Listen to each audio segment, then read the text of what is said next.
আমাদের এই শিবচর বাজারে যত চায়ের দোকান, টঙের দোকান এবং এই শিবচরের মধ্যে যত রেস্টুরেন্ট আছে, আপনাদের কাছে অনুরোধ থাকবে, মনে রাখতে হবে এটা দিল্লি নয়, এটা বাংলাদেশ।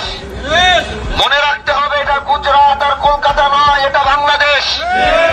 এজন্য এই বাংলাদেশ হচ্ছে মুসলমান, 95% মুসলমানের দেশ। সামনে রমজানকে কেন্দ্র করে দিনের বেলায় চায়ের দোকান, টঙের দোকান, রেস্টুরেন্ট খোলা রাখতে পারবেন না।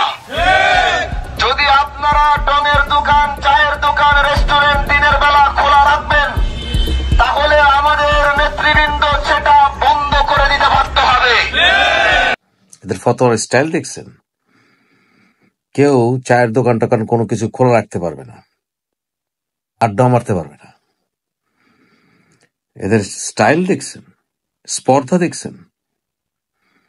মানুষ অনেক কারণে রোজা রাখবে না। কেউ অসুস্থ হতে পারে, মুসাফির হতে পারে, অমুসলিম হতে পারে।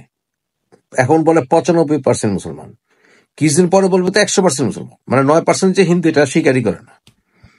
আর 100% মুসলমান হলেই কি চোর জবরদস্তি করে কেউ কি ইসলাম পালন করাবে? বাংলাদেশে করবে না। বাংলাদেশে সবাই ধর্ম পালন করবে স্বইচ্ছায়। এটাই হচ্ছে গণতন্ত্রের নিয়ম। আমরা অনুপ্রাণিত করব যে ভাই আপনারা ধর্ম পালন করেন, এবং তখন তাকে সুন্দর বয়ানে ডাকতে হয়। ঘাড় পাড়া দিয়ে কোনো কিছু চাপানো যাবে না বাংলাদেশে, কোনো কিছু না। এই মোল্লা মৌলবীদের এই ফতোয়ার সাথে দ্বিমত করলে আপনি কাফের, মুরতাদ, নাস্তিক বানায় ফেলবে আপনার। আসলে every action has an equal and opposite reaction. আমার এই ভিডিওটা সেভ করে রাখেন, মনে রাখবেন বাংলাদেশে মৌলবীরা আর কিছুদিনের ভিতরেই